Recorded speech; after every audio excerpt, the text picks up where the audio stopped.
Good morning, I'm Clinton Griffiths. A key waterway used for moving U.S. goods, including agriculture, around the world is in President Trump's crosshairs. The president, in his inaugural address, mentioning the Panama Canal, saying China controls the canal, adding that the U.S., quote, gave it to Panama and we're taking it back, end quote. AgDay's Michelle Rook has been looking into the critical trade route and what a battle over it could mean for U.S. ag. Clinton, the Panama Canal is a strategic waterway, and any disruption in access to this critical logistics channel would hurt U.S. ag exports. So the industry is closely watching the developments. Now, in response to President Trump's renewed pledge to take over the canal due to Chinese influence, Panamanian authorities have initiated an audit of Panama Ports Company, which is at the heart of the issue. The Panama Canal has been the center of controversy since the U.S. turned the canal over to Panama in 2000 under a treaty signed between the two parties in 1977. But that treaty binds Panama's operations. Another ingredient of that treaty is that the canal must always be neutral.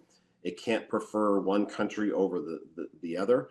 And if that ever was in danger or in peril, U.S. military intervention would be justified. President Trump expressed concern about the Chinese influence in Panama, calling it a national security issue.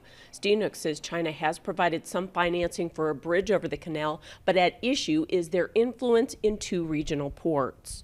2 of the 5 are actually operated by a Hong Kong-based company called Hutchison Port Holdings. And this company originally received a 25-year concession to operate those 2 ports, one on the Pacific side, one on the Atlantic side, in the late 1990s. And so just recently, that 25-year concession came up and it was then re-extended. The audit will look at Hutchison Holdings' compliance with that agreement as part of a broader investigation which aims to ensure the efficient and transparent use of public resources. President Trump also claims U.S. ships have been unfairly charged for using the canal.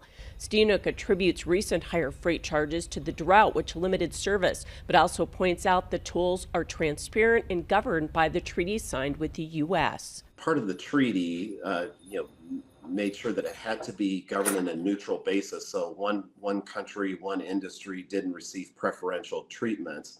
The tolls are very public in how they assess those tolls, and it's based on different types of vessel types, different types of tonnage that's utilizing the canal.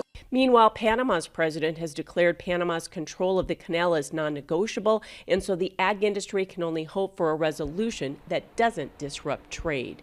I'm Michelle Rook reporting for Ag Day.